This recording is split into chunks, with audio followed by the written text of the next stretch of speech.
नमस्कार दोस्तों, स्वागत है आपका अपने चैनल साइलेंट क्लास नोट्स में।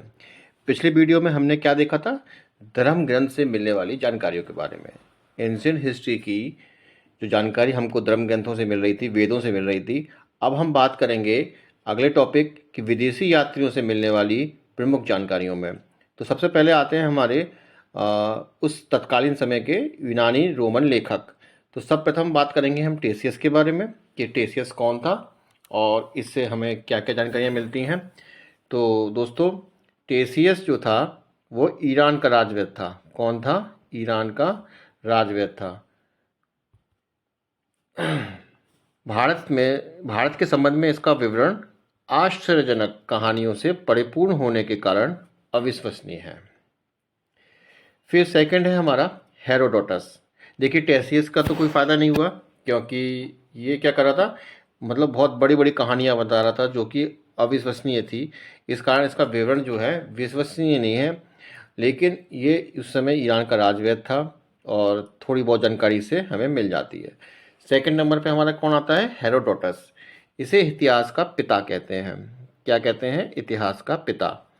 इसने अपनी पुस्तक हिस्टोरिका में 5वीं शताब्दी ईसा पूर्व के भारत फारस के संबंध का वर्णन किया है, परंतु इसका विवरण भी अनुश्रुतियों और अफवाहों पर आधारित है। फिर हमारा आता है नेक्स्ट, सिकंदर के साथ आने वाले लेखकों का।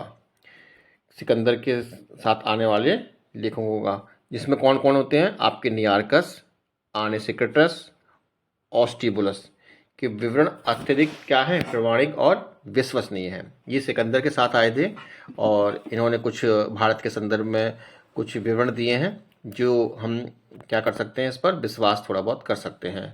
तो आपको याद करना होगा कि कौन कौन था? नियार्कस, आनेसिक्टस और ऑस्टिबुलस। फिर आपका नेक्स्ट आता है मेगास्थनीज।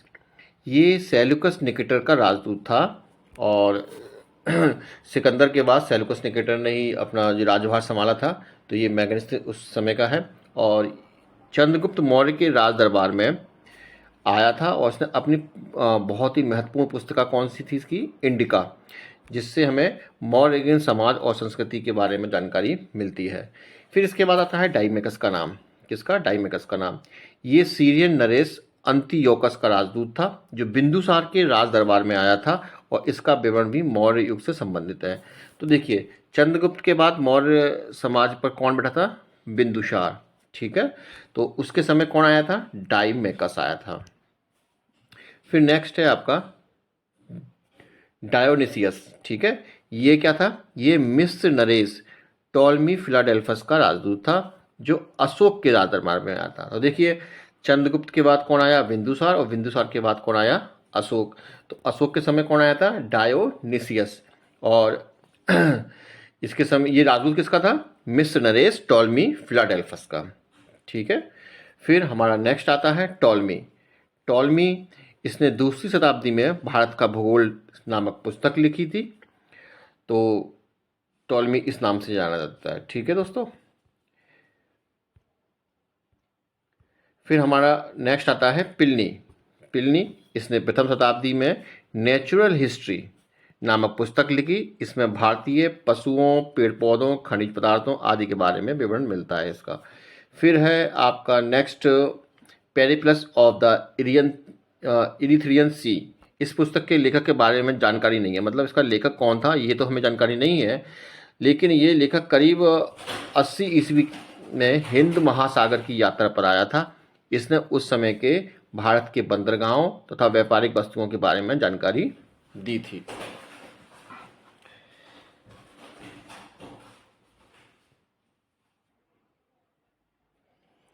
अब बात करते हैं चीनी लेखकों की। तो फायान, सबसे पहले नाम आता है फायान का। ये चीनी यात्री गुप्त नरेश चंद्रगुप्त द्वितीय के समय आया था और इसने अपने विवरण में मध्य प्रदेश के समाज और कल्चर के बारे में वर्णन किया है। इसने मध्य प्रदेश की जनता को सुखी और समृद्ध बताया है। फिर नेक्स्ट है आपका संगयुन।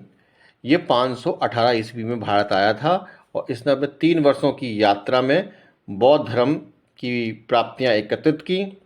फिर आपका नेक्स्ट आता है कौन? हुएनसांग ये हर्षवर्धन के शासनकाल में आया था। हुएनसांग 629 ईस्वी में चीन से भारतवर्ष के लिए प्रस्थान किया और लगभग 1 वर्ष की यात्रा के बाद सर्वप्रथम वह भारतीय राज्य कपिसा पहुंचा था। ठीक है, भारत में 15 वर्षों तक ठहरकर 645 ईस्वी में चीन लौट गया और वह बिहार में नालंदा जिला स्थित एक नालंदा विश्वविद्यालय है, वहाँ इसने क्या किया, स्टडी किया और भारत से बौद्ध ग्रंथों को इकट्ठा करके अपने चीन ले गया। इसका भ्रमण वृत्तांत किसमें मिलता है, सीयूकी में, जिसमें 138 देशों का इसका विवरण मिलता है। तारीफ की बात है कि इसने यात्रा पैदल ही की थी और इसने हर्षकालीन समाज, धर्म और राजनीति के बारे में वर्णन किया है। इसके अनुसार सिंध का राजा कैसा था, शूद्र था। और नोट करने वाली बात है कि हुएनसांग के अध्ययन के समय नालंदा विश्वविद्यालय का कुलपति का नाम आपको पता होना चाहिए, कौन था, आचार्य शीलभद्र। आचार्य शीलभद्र, आचार्य शीलभद्र। अब नेक्स्ट आपका आता है इत्सिंग। कौन, इत्सिंग। इत्सिंग ये 7वीं शताब्दी के अंत में भारत आया था। इसने अपने विवरण में नालंदा विश्वविद्यालय, विक्रमशिला विश्वविद्यालय तथा अपने समय के भारत का वर्णन किया है। आपको पता होना चाहिए कि विक्रमशिला विश्वविद्यालय की स्थापना पाल वंश के नरेश धर्मपाल ने की थी। नेक्स्ट है आपका अरबी लेखक, जिसमें आपका नाम, प्रमुख नाम आता है अल-बरूनी का। ये महमूद गजनवी के साथ भारत आया था और अरबी में लिखी गई उसकी कृति किताबुल हिंद या तहकीक हिंद, जिसे भारत की खोज कहते हैं, आज भी इतिहासकारों के लिए एक महत्वपूर्ण स्रोत है। इसमें राजपूत कालीन समाज, धर्म, रीति रिवाज, राजनीति आदि पर बहुत अच्छा प्रभाव या अच्छा प्रकाश इसने डाला है। फिर आपका नेक्स्ट नाम आता है अन्य लेखकों में तारानाथ का। ये एक तिब्बती लेखक थे। इसने कंग्यूर और तंग्यूर नामक ग्रंथ की रचना की थी। इसने भारतीय इतिहास के बारे में अच्छी खासी जानकारी दी है। फिर है नेक्स्ट आपका मार्को पोलो। ये 13वीं शताब्दी के अंत में पांड्य देश के यात्रा पर आया था। आप देखेंगे कि पांड्य देश जो है वो आपका कहाँ पड़ता था, दक्षिण में। इसका विवरण पांड्य इतिहास के अध्ययन के लिए बहुत ज़्यादा उपयोगी है। फिर आपका नेक्स्ट आता है पुरातत्व संबंधी साक्ष्य से मिलने वाली जानकारी। तो 1400 ईस्वी के अभिलेख बोगज-कोई, मतलब 1400 ईसा पूर्व का है यह अभिलेख बोगज-कोई, जिसे एशिया माइनर नाम से भी जाना जाता है, से वैदिक देवता मित्र, वरुण, इंद्र और नासत्य, जिसे अश्विनी कुमार भी कहते हैं, के नाम मिलते हैं इस अभिलेख में, बोगज-कोई अभिलेख में।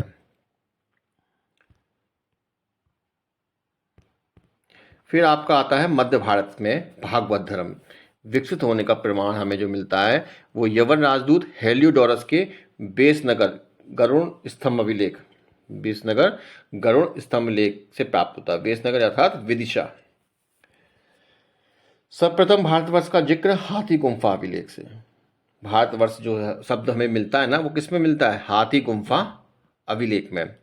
सर्वप्रथम दुर्भिक्ष की जानकारी देने वाला अभिलेख कौन सा है, ये भी पूछ लेते हैं। तो ये है सैगोरा अभिलेख। सर्वप्रथम भारत पर होने वाले हूण आक्रमण की जानकारी किस अभिलेख से मिलती है, तो ये मिलती है भीतरी स्तंभ लेख से। और ये भी पूछ लेते हैं कि भाई सती प्रथा का पहला लिखित साक्ष्य कहाँ मिलता है, तो ये एरण अभिलेख में मिलता है, जिसके शासक भानुगुप्त से प्राप्त होती है। अब देखिएगा, हम इस फैक्ट्स को देखेंगे जरा। देखिए, हाथी गुम्फा अभिलेख जो तिथि रहित है, कलिंग राजा खाकेल के समय, खारवेल, गलत लिखा हुआ, खारवेल बोलते हैं। तो हाथी गुम्फा अभिलेख जो है वो कलिंग राजा खारवेल के समय का था। जूनागढ़ जो कि गुजरात में पड़ता है, जूनागढ़ या गिरनार अभिलेख रुद्रदामन के समय का है।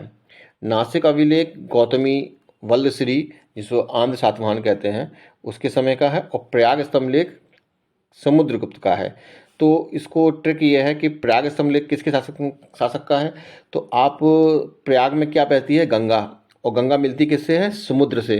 तो इसको आप इस ट्रिक से याद कर सकते हैं। और ऐहोल अभिलेख, ठीक है, ऐहोल अभिलेख, तो ऐहोल अभिलेख किसके समय का है, पुलकेशिन समय का है, ठीक है। और मंसूर अभिलेख किसके समय का है? मालवा नरेश यशोधरवन के समय का है। ठीक है। और ग्वालियर अभिलेख प्रतिहार राजा भोज के समय का है। और भीतरी और जूनागढ़ अभिलेख स्कंद गुप्त का समय का है। और देवपाड़ा अभिलेख बंगाल शासक विजय सेन, सेन वंश के थे ये, विजय सेन, इनके समय का है। तो इस प्रकार से हम थोड़ा सा इसको किसी भी तरीके से इसको याद करेंगे, इस फैक्ट्स को। ये पूछ लेता है, बहुत महत्वपूर्ण है। तो कोई भी ट्रिक अगर आपके दिमाग में है तो आप कमेंट कर सकते हैं। चलिए नेक्स्ट, रेशम बुनकरों की श्रेणियों की जानकारी मंदसौर अभिलेख से प्राप्त होती है। अभिलेखों का अध्ययन इपिग्राफी कहलाता है। कश्मीरी नवपाषाणिक पुरास्थल बुर्ज होम से गर्तावास यानी गड्ढा घर का साक्ष्य मिला है। इनमें उतरने के लिए सीढ़ियां होती थीं। प्राचीनतम सिक्कों को आहत सिक्के कहा जाता है। इसी को साहित्य में काषाणपण भी कहा जाता है। ठीक है। आहत सिक्के मतलब उस पर मोहर लगी होती थी, इसलिए इसको आहत सिक्के बोला जाता है। सर्वप्रथम सिक्कों पर लेख लिखने का कार्य किसने किया था? तो यवन शासकों ने किया था। समुद्रगुप्त की बीड़ा बजाती हुई मुद्रा वाली सिक्के से उसके संगीत प्रेमी होने का प्रमाण मिलता है। और अरिकामेडु जो कि पंडुचेरी के निकट है से रोमन सिक्के प्राप्त हुए हैं। तो ये तो थे थोड़े फैक्ट्स जो आपको याद करने होंगे, बहुत ही महत्वपूर्ण फैक्ट्स है जो पूछ लिए जाते हैं परीक्षाओं में। अब बात करते हैं हम प्रागैतिहासिक काल के बारे में। जिस काल में मनुष्य ने घटनाओं का कोई लिखित विवरण उद्धृत नहीं होता है तो उसे क्या बोलते हैं? प्रागैतिहासिक काल, यानी कि इतिहास से पूर्व का। मानव विकास के उस काल को इतिहास कहा जाता है जिसका विवरण लिखित रूप में उपलब्ध है। ठीक है। तो इतिहास किसको हम कहते हैं? जो लिखित रूप में है। अब जैसे सिंधु सभ्यता है, सिंधु सभ्यता में भी हमें कुछ साक्ष्य मिलते हैं, लेकिन पुरापाषाण काल वगैरह में अगर आप देखेंगे तो हमें कोई लिखित साक्ष्य नहीं मिलते हैं। सिंधु सभ्यता में भी साक्ष्य मिले हैं, हम पढ़ नहीं पाए उसकी लिपि को, लेकिन साक्ष्य तो हैं। और अगर बात करें वेदों के बारे में तो आर्यकाल में तो ऋग्वैदिक काल और सामवेद वगैरह हमें मिलते हैं, ऋग्वेद मिलते हैं। तो ऋग्वैदिक काल, उत्तर वैदिक काल में हमको क्या मिलते हैं? लिखित साक्ष्य मिलते हैं, तो हम उसको इतिहास बोल सकते हैं। लेकिन हम पुरापाषाण काल, मध्यपाषाण काल, नवपाषाण काल को इतिहास नहीं कह सकते हैं, क्योंकि हमें वहाँ के लिखित साक्ष्य नहीं मिलते हैं। और पुरातात्विक साक्ष्यों पर ही हमें उस इतिहास को क्या करना पड़ता है उस इतिहास को देखना पड़ता है उस तरीके से। अब देखिए, आदिऐतिहासिक काल उस काल को कहते हैं, इसमें दिया भी है कि जिस काल में लेखन कला के प्रचलन के बाद उपलब्ध लेख पढ़े नहीं जा सके हैं। तो सिंधु सभ्यता हमारी किस श्रेणी में आएगी? आदि ऐतिहासिक काल में, जिसमें लेखन कला तो थी लेकिन हम उसे पढ़ नहीं पाए हैं, तो वो आदि ऐतिहासिक काल में आती है। फिर आता है नेक्स्ट फैक्ट, ज्ञानी मानव, जिसे होमो सैपियंस कहते हैं, का प्रवेश इस धरती पर आज से लगभग 30 से 40 हजार वर्ष पूर्व हुआ था। और पूर्व पाषाण युग के मानव की जीविका का मुख्य आधार क्या था? शिकार था। आग का आविष्कार पूरा पाषाण काल में हुआ था और पहिए का नवपाषाण काल में हुआ था।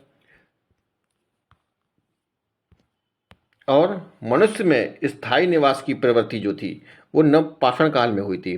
क्यों? क्योंकि फिर इन्होंने क्या किया था? कृषि वगैरह करना सीख लिया था, और इस वजह से क्या किया, अभी शिकार से किस में कन्वर्ट हो गए थे कि अब ये अपना अन्न वगैरह उपजा सकते थे। पहले क्या था? ये खाद्य संग्रह था मनुष्य का। और अब वो क्या हो गया? नवपाषाण काल में वो स्थायी निवास करने लगा, क्योंकि अब वो क्या करने लगा? अन्न को उपजाने लगा, खेती करने लगा, कृषि करने लग गया। उसने सबसे पहले कुत्ता को पालतू बनाया था। ठीक है। कुत्ते इसलिए पालते थे कि इससे सुरक्षा बनी रहती थी और शिकार में भी काम आते थे। मनुष्य ने सर्वप्रथम तामा धातु का प्रयोग किया। उसके द्वारा बनाया जाने वाला प्रथम औजार कुल्हाड़ी, जो कहाँ मिली है? अतिरम पक्कम से मिली है, जो दक्षिण में है।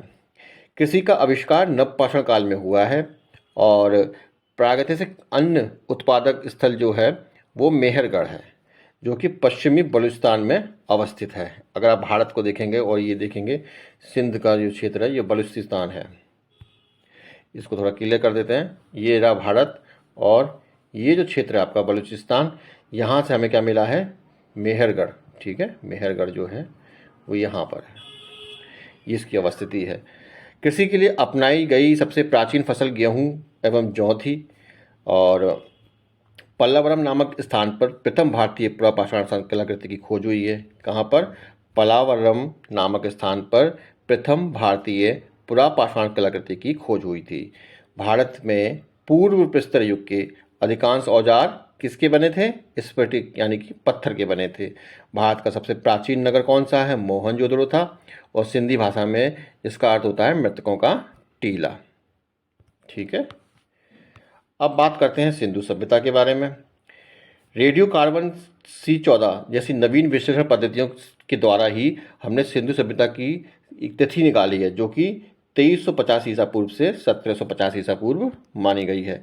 सिंधु सभ्यता की खोज राय बहादुर दयाराम साहनी ने की थी, और सिंधु सभ्यता को प्राक ऐतिहासिक अथवा कांस्य युग में रखा जा सकता है। इस सभ्यता के मुख्य निवासी द्रविड़ तथा भूमध्य सागरीय थे।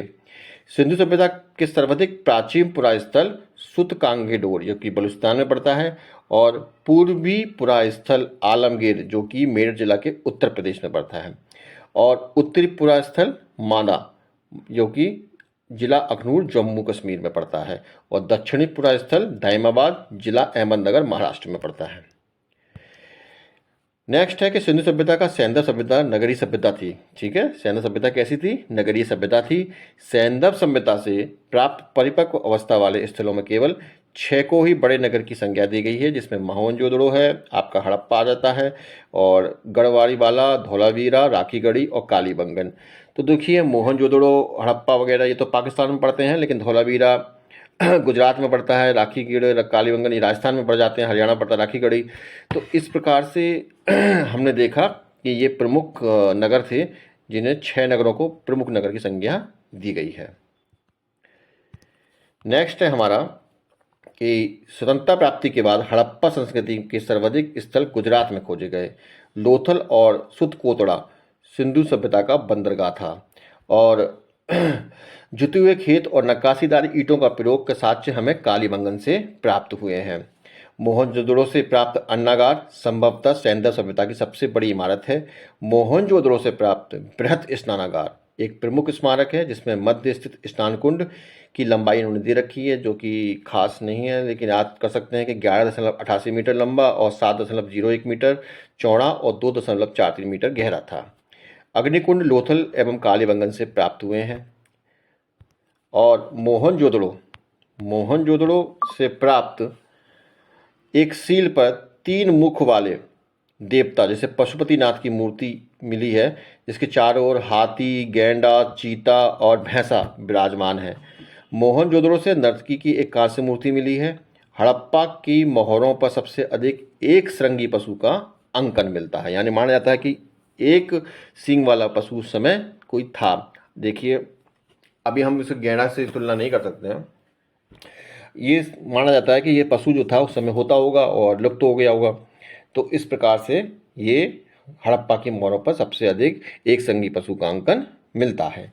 मनके बनाने के कारखाने लोथल और चनुदड़ों में मिले हैं। मनके बनाने के कारखाने कहाँ मिले हैं? लोथल एवं चनुदड़ों में मिले हैं। सिंधु सभ्यता की लिपि कैसी है? भाव चित्रात्मक है। ये लिपि कैसी लिखी जाती है? दाईं से बाईं। कैसे? दाईं से बाईं इस तरफ। और हम लोग कैसे लिखते हैं? बाईं से दाईं तरफ। तो ये दाईं से बाईं लिखी जाती थी सिंधु सभ्यता की लिपि।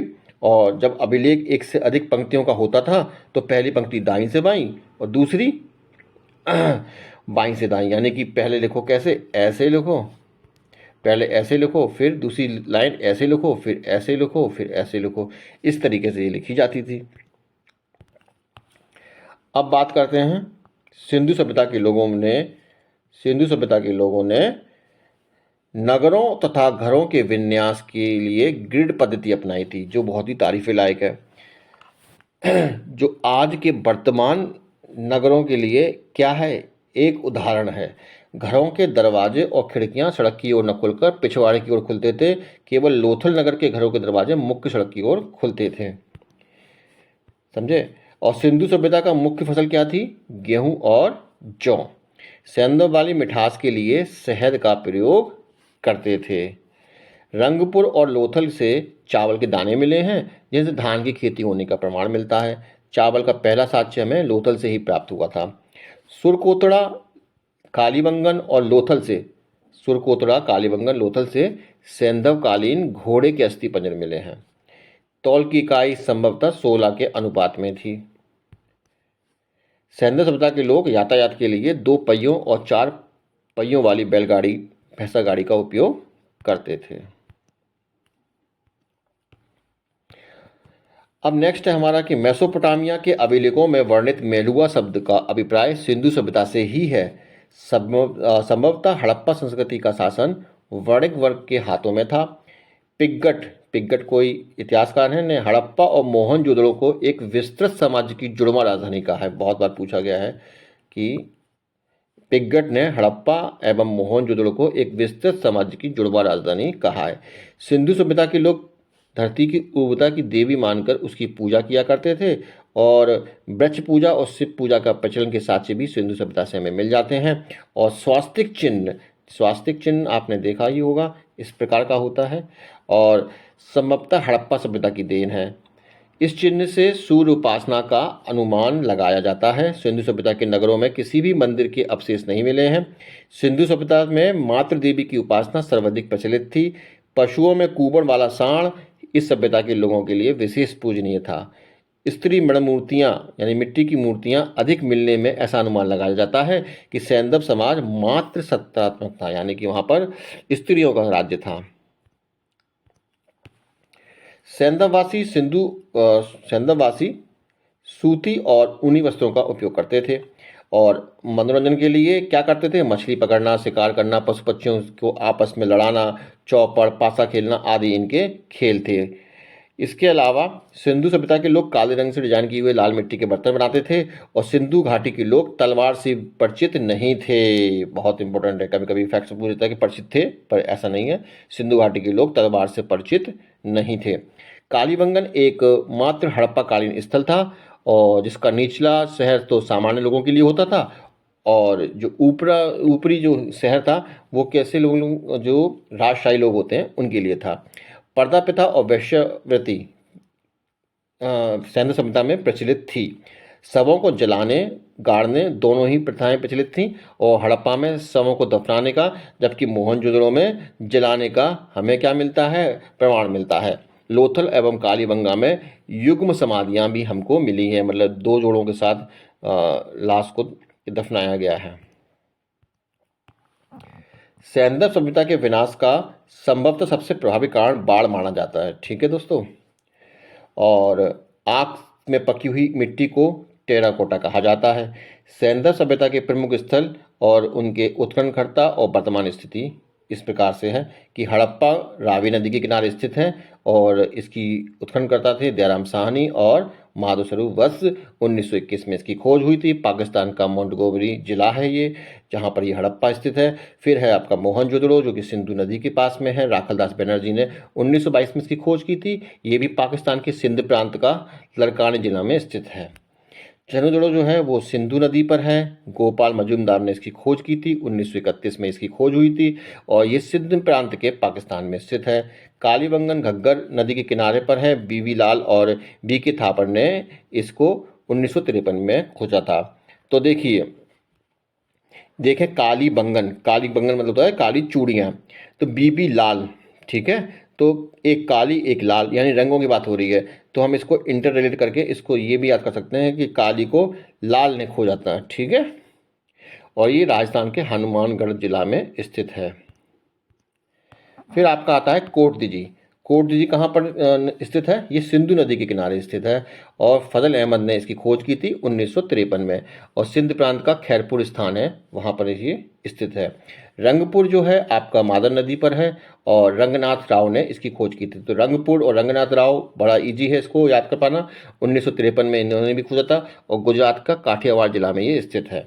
फिर है आपका रोपड़ और ये सतलज नदी के किनारे पर है। यज्ञदत्त शर्मा ने इसकी खोज की थी। अब इसको याद करना तो कैसे, देखिए यज्ञ होता है तो क्या होता है, हम आंखों में आंसू आने लगते हैं धुएं से, तो यज्ञदत्त शर्मा और रोपड़ इसको हम इंटररेट कर लेंगे और ये हमें इस तरीके से आसानी से याद हो जाएगा। 1953-56 में भी इन्होंने खोज की थी। ये पंजाब का रोपड़ जिले में स्थित है। और फिर आपका आता है लोथल में क्या है, रंगनाथ राव। ठीक है, तो ये भोगवा नदी पर है। ठीक है, तो इसको याद कर सकते हैं कि जो इस धरती पर आया है, जो स्थल पर है वो उसको तो भोगना पड़ेगा अपने कर्मों को। और लोथल को हम रंगनाथ से ऐसे कनेक्ट कर सकते हैं कि लो भैया थल पे क्या फैल गया, रंग फैल गया भाई, है ना, इस प्रकार से। तो 1955 में इन्होंने खोज की थी और 62 में भी हुई थी। और गुजरात का अहमदाबाद जिला जो है वहाँ ये स्थित है। आलमगीरपुर जो है वो हिंडन नदी पर है और ये आपका पड़ता है मेरठ जिले में। जगदत्त शर्मा ने इसकी खोज की थी। अभी हमने देखा कि जगदत्त शर्मा ने रोपड़ की भी खोज की थी और आलमगीरपुर की भी खोज की थी। तो जगदत्त शर्मा को हम देखें तो एक तरीके से उत्तरी क्षेत्र में इन्होंने खोज की थी, उत्तरी भारत में। 1958 में आलमगीरपुर की खोज हुई थी, उत्तर प्रदेश का मेरठ जिला, अभी बात की है। अब है नेक्स्ट आपका सुतकांगेडोर जो कि दास्क नदी पर है। इसकी खोज किसने की थी? ऑरेंज स्टाइल और जॉर्ज डेल्स ने, ठीक है। तो देखिए 1927 और 62 में इसकी खोज हुई थी। पाकिस्तान के मकरान में समुद्र तट के किनारे पर स्थित है। बनमाली रंगोई नदी के किनारे पर है। रविंद्र सिंह बिष्ट ने इसकी खोज की थी 74 में और हरियाणा के हिसार जिला में है। धौलावीरा को भी रविंद्र सिंह बिष्ट ने ही खोजा था और ये गुजरात के कच्छ जिला में 1990-91 में। तो दोस्तों अभी हमने सारे के सारे जो प्रमुख स्थल थे उनके बारे में बात की। अब बात करते हैं हम वैदिक सभ्यता की। इसके लिए आपको हमारा वीडियो 3 देखना पड़ेगा, पार्ट 3। तो वीडियो में बने रहें। धन्यवाद, थैंक यू।